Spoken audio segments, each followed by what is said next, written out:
Je veux vivre aux dépens de mon cœur en fête. Merci.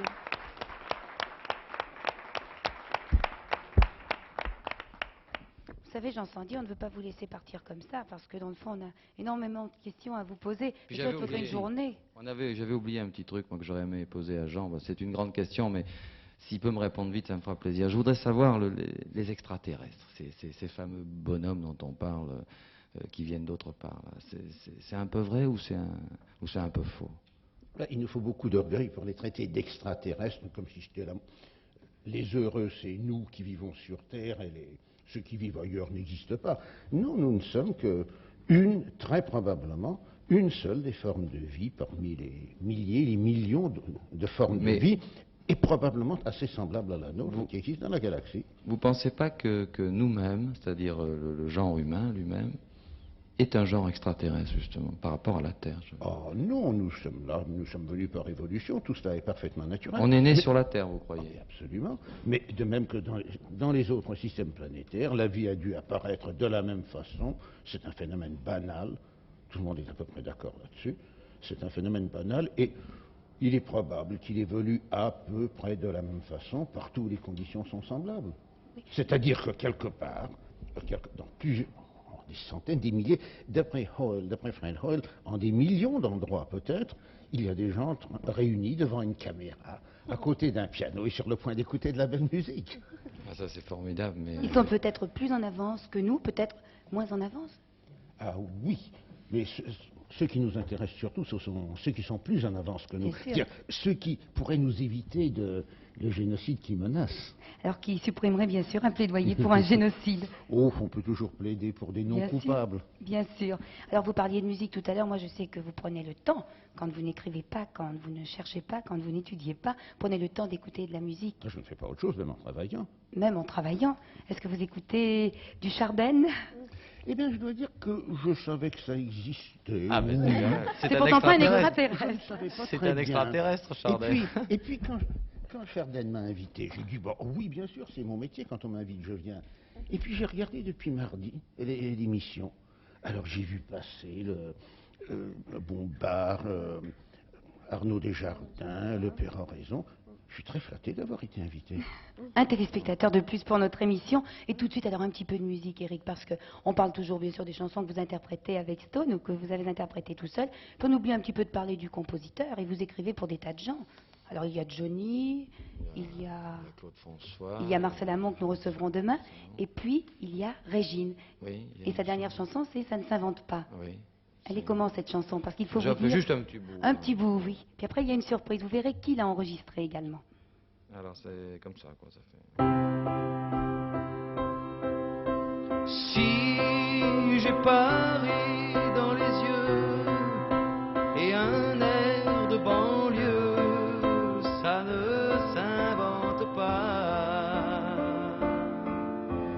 Si j'ai un peu de la Seine qui coule dans mes veines, ça ne s'invente pas.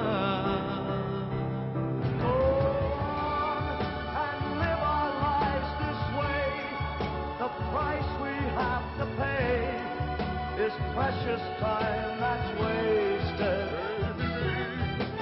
Yes, we're young and we're alive. There's so much to derive from life we haven't tasted. Go and never turn around. Let nothing bring you down. There's some... Il faut dire que cet interprète des musiques et des chansons de Chardin, eh bien, c'est Paul Anka. Il y a aussi Sammy Davis Jr. Dites donc, jusqu'en Amérique. Bon, vous vous souvenez que nous sommes vendredi 5 janvier, je crois.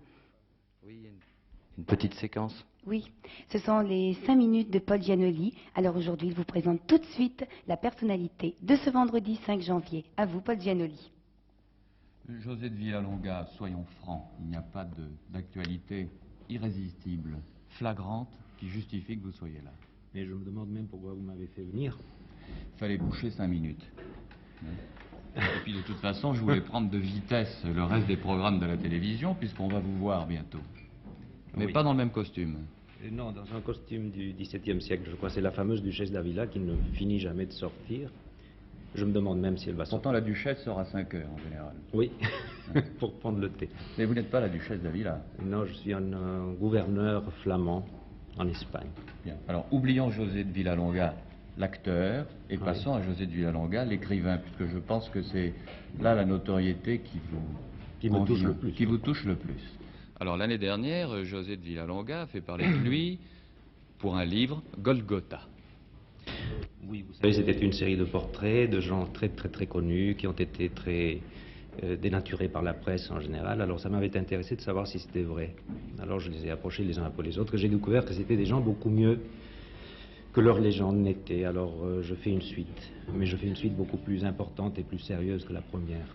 Alors, Golgotha, c'était Brigitte Bardot, C'était Bardot, c'était Onassis. Fellini, c'était Chaplin, c'était des gens quand même assez...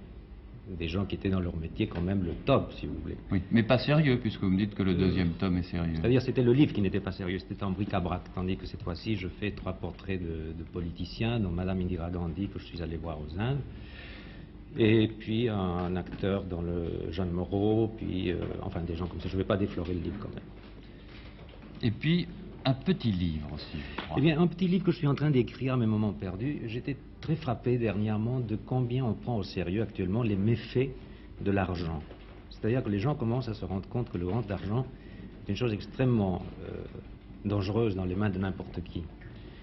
Alors j'ai situé une histoire dans une principauté, disons comme Monaco, et c'est l'histoire d'une famille. Pourquoi Monaco? Parce que c'est un endroit irréel, si vous voulez. Et j'ai inventé une famille qui s'appelle les Castors. Je les appelle les Castors parce qu'ils sont dans l'immobilier, qu'ils construisent, ils construisent, ils construisent. Ce sont des gens partis de rien et qui ont fait un argent extraordinaire.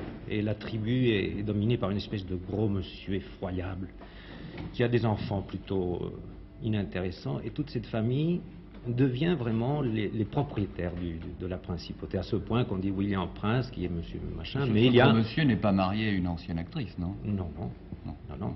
Et puis on dit, mais le vrai roi, c'est Castor. Et alors Castor pourrit toute cette principauté, c'est-à-dire c'est un petit pays, mais il y a des juges, il y a des magistrats. Alors au cours d'un procès, il achète des juges, il achète des magistrats, il achète des faux témoins, etc., etc. Et puis à la fin, ils finissent par s'acharner sur une femme qui est entrée dans la famille.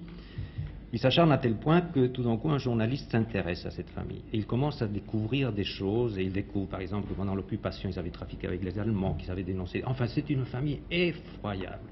Et par une toute petite faille, elle s'effondre, ce qui prouve quand même que l'argent n'achète pas tout, et surtout n'achète pas tous les gens. Vous savez, Est-ce tous que les c'est hommes. une allégorie, ce livre? C'est un C'est-à-dire, on conte peut la moral. transposer, c'est un conte moral. C'est un conte moral. Mais comme je n'ai aucune imagination, je me suis basé sur une vraie famille, dans une vraie principauté, enfin dans un vrai pays, etc. Donc c'est un livre à procès.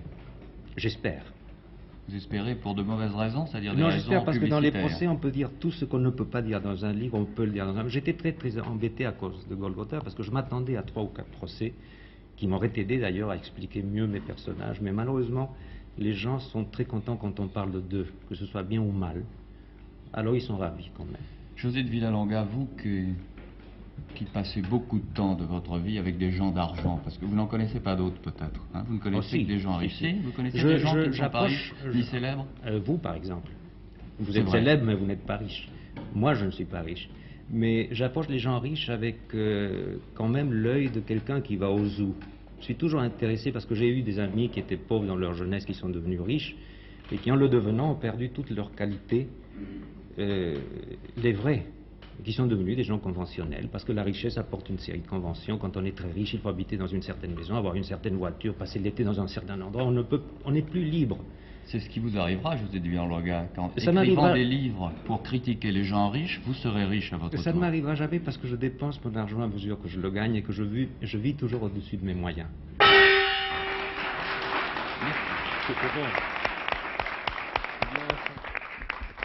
Si nous en croyons ce que vous venez de nous dire, José de Villalonga, vous avez certainement été très très heureux de pouvoir parler de votre livre en compagnie de Paul Giannoli. Merci à tous deux. Merci Stone et Chardenne. Bon, écoutez, on se dépêche parce que je sais que vous allez retrouver dans quelques instants le seul bébé qui ne pleure pas. Au revoir.